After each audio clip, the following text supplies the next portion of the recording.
Hi, welcome to this brief presentation about Arduino based digital rotator controller. This is based on the design by a US ham. This call sign is Kilo 3 November Golf. This is his website where he has published beautiful design of Arduino based rotator computer serial interface and a controller. It can work as a standalone controller, and it can be a computer interface for the rotator also. And the source code is available. It is a bit elaborate because it is an azimuth elevation rotator, and it can emulate a lot of the most popular rotator in the market, which is the Yasu rotators. Okay. It can also support configuration of other non-Yasu rotators also, and that is what I have done. Now, the typical problem with a standard low-cost TV antenna is that look, you can see here I have three rotator controllers. One, here's another one, and here is another one. This is the rotator controller for my hex beam, which is rotated using a TV rotator. Again, all the three rotator controllers, the gear inside the controller breaks. The one immediately connected to the motor, which is inside the controller, and because of that you will lose the direction indication here. All you can do is rotate clockwise and anti-clockwise, and you'll have to physically go and see where it is pointing, which I used to do, and this was one of the main driving force for me building this project. Okay, and this is a locally sourced Arduino board which I've used for trying out this program, and next to it is the relay control board for switching the rotator power, the rotator power for the motors inside the rotator. You have three relays which are being used, one for brake, one for clockwise, another one for anti-clockwise. Here the brake is not needed, but typical medium duty and heavy duty rotator will have a brake control also, and this one can control the braking also. Plus this rotator, the software, the specialty of the software is that it has got all the features which you would need for controlling the high-end rotators, which includes speed of rotation and ramping up and ramping down of rotation speed when starting up and stopping, and of course controlling of the brakes. So this way it is a very, very complex piece of software. As you can see here, the slider is very small and pretty decently documented. You can't expect very good documentation there to the level that you are kind of spoon-fed as to how to go about. There is enough documentation for you to kind of configure it to your rotator. And of course it's pretty big, so you'll have to disable sections which you don't need to make the program small. Okay, let me show the functioning of the rotator. Right now it is now about the rotator which I've used. Now this rotator has got a small glitch because it has got a tendency to get locked when it goes and hits the extremes, that is 360 degree and 0 degrees. So I had to do a small gimmick via the controller to limit it to not 360 degrees but to somewhere around 350 or 345, 350 degrees, so that it doesn't go to the zone where it has got a tendency to get locked up. Now every time it gets locked up, I have to physically do some gimmick, give it a sharp knock, or perhaps go underneath and turn the motor using a screwdriver to get it to get released. Now because I got really sick of doing it, I just decided to sacrifice a few degrees, because anyway our beams are not that narrow, So just a loss of 10 degrees or 15 degrees of bearing is not going to make a very big difference. Okay. Now this is actually got a feature where you can set the direction which you want by using a pot. Look, there is a pot underneath. Plus you also have to wire up 3 more switches. One is for giving the input that you're going to set a bearing, and then you have another button which is needed for starting the rotation, and then if you want to interrupt it, there is a button for stop. Unfortunately, I've run out of buttons because I have used up the 2 buttons in this board of the 3 for clockwise and anti-clockwise. Third button I could have used for preset, but I didn't bother using. So that is another project. In fact, the next version I will have. In fact, I bought the another relay control board for including both the azimuth and elevation, and plus the switching of switches for controlling clockwise and anti-clockwise, and of course setting and starting and stopping.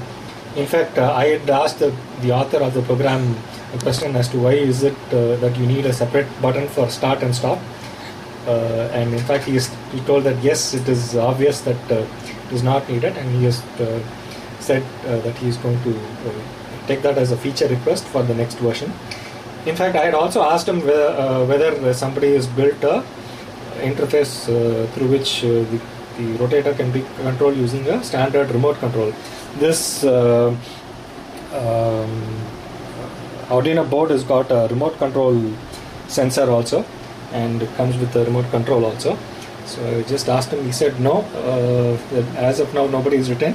But if you feel, but it's definitely an interesting feature. If you want, please do write and share the code. So I've also taken that as a personal mini project. Probably that way I can eliminate the use of this switches and just use a standard remote control. And that way it cleans up the interface and much more easier to do the same thing. Plus you also have a full-fledged 4x3 key which is there in every remote control, which you can use, where you can key in directly the azimuth and elevation directions. Okay, so that is about the future plans. Let me now show you the operation of it. Standard clockwise and anti-clockwise rotation happens. You can see it rotating. And counterclockwise is also indicated.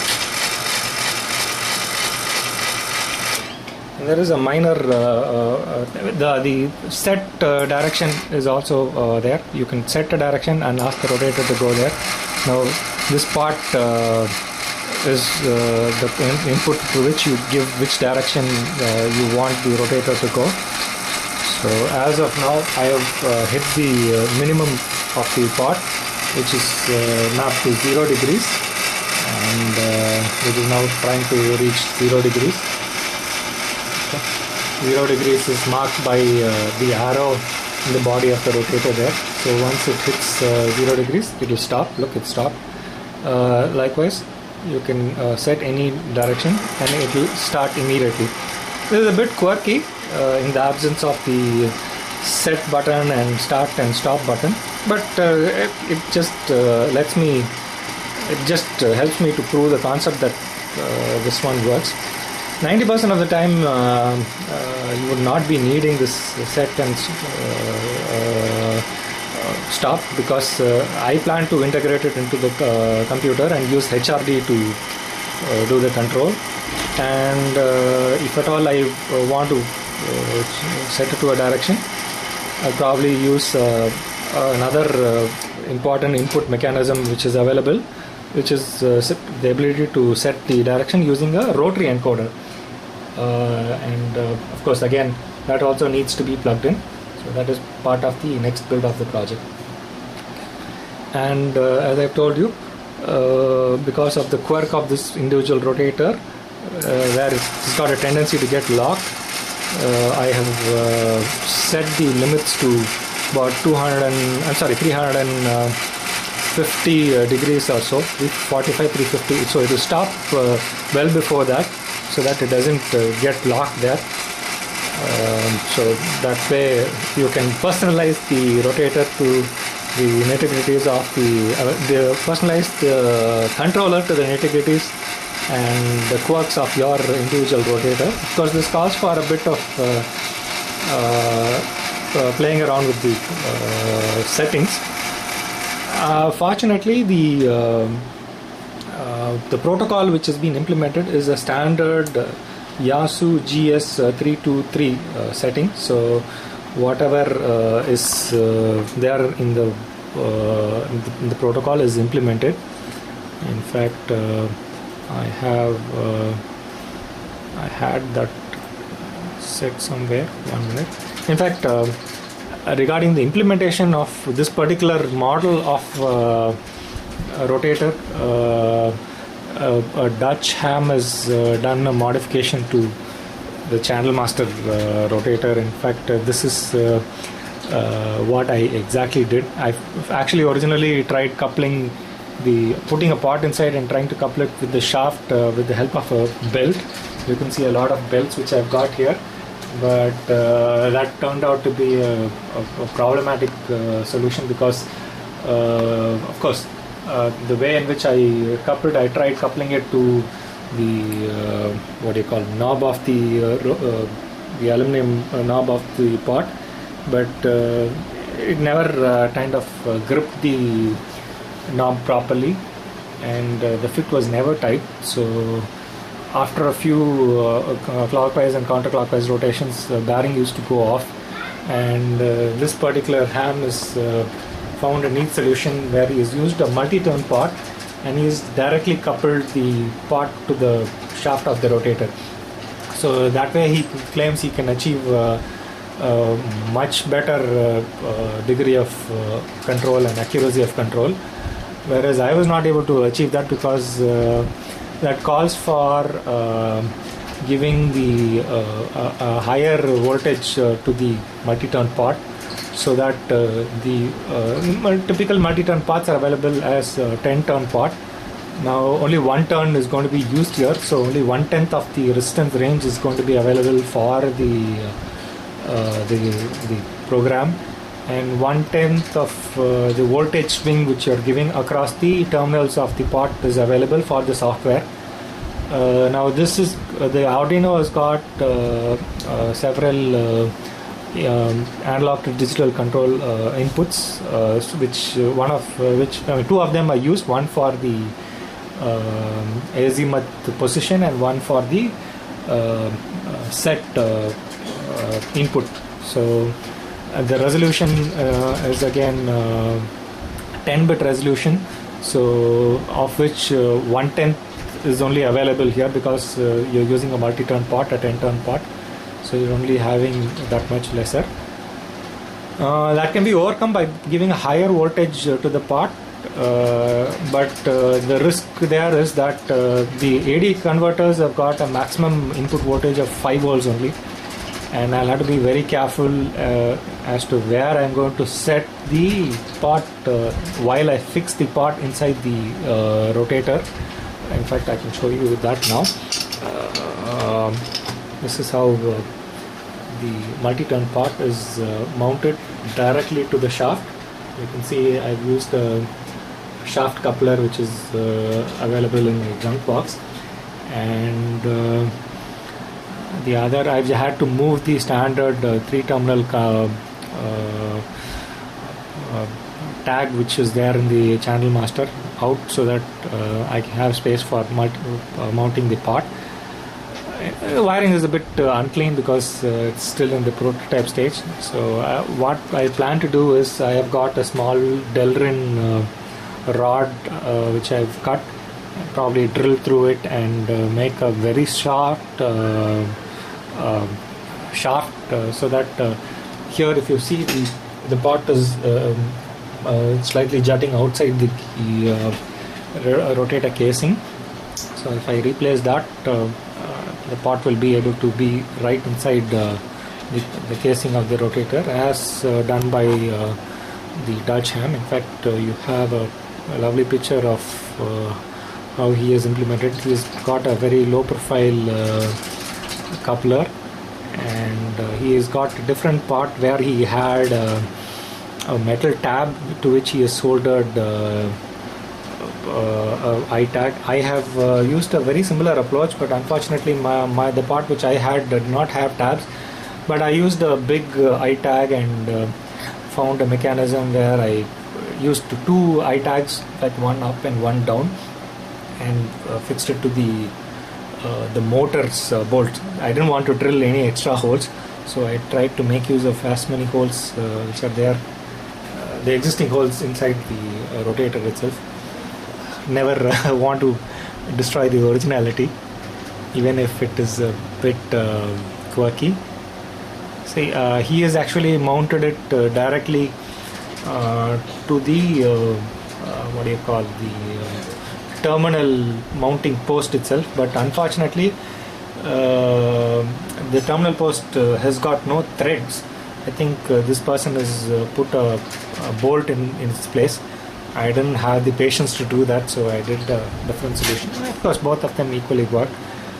In fact, I have more, because of the long length of the copper tag here, I have more flexibility in being able to adjust the final position. So that way it is slightly advantageous to use this method. Of course, more material is needed. But anyway, ultimately what results is what is important. Other than that, nothing else to cover. I hope you like this short, I'm sorry, it turned out to be a big presentation. I hope you're inspired to do something similar. Thank you very much. Sam Trees, and see you later.